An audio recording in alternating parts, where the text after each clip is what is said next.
2026ஆம் ஆண்டினுடைய என்னுடைய முதல் நிகழ்ச்சி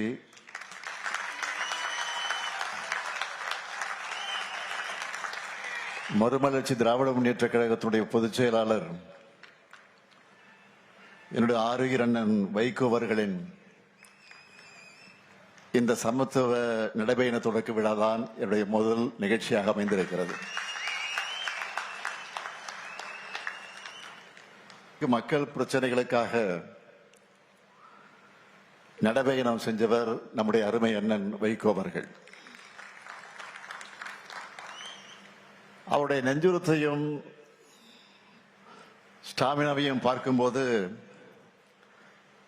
அவருக்கு 82 வயசா அல்லது 28 வயசா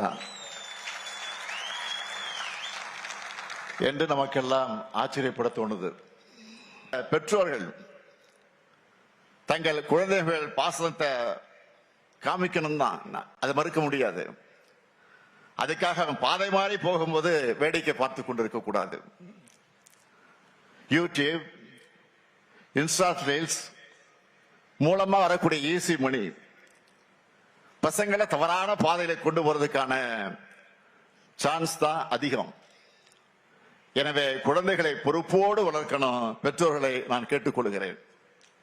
முக்கியமா அம்மா, அப்பா, அக்கா, தங்கச்சின்னு வீட்டில் இருக்கக்கூடிய சொந்தங்கள், நம்ம வீட்டு பசங்க வழி தவறி போகாம இருக்கிறத கண்காணிக்கணும். ஒருத்தருக்கு ஒருத்தர் மனசு விட்டு பேசணும். மனம் விட்டு பேசினாலே பாதி பாரம் குறைஞ்சிரும். தவறான பாதைக்கு போகக்கூடிய தேவை நிச்சயமாக இருக்காது. அதேபோல் ஆசிரியர்கள், சமூக வலைதள பிரபலங்கள் எல்லாருமே போதைப் பொருளுக்கு எதிரான விழிப்புணர்வை தொடர்ந்து பரப்பணும்னு நான் கேட்டுக்கிறேன். உரிமையோடு அவரிடத்தில் நான் கோரிக்கை வைக்க விரும்புகிறேன். உங்கள் அனைவரின் சார்பில் உங்களுடைய நோக்கம் பெரிதென்றாலும் உங்களுடைய உடல்நலம் எங்களுக்கு பெரிது. எனவே இந்த பயணத்தை நீங்கள் கவனமாக மேற்கொள்ள வேண்டும்.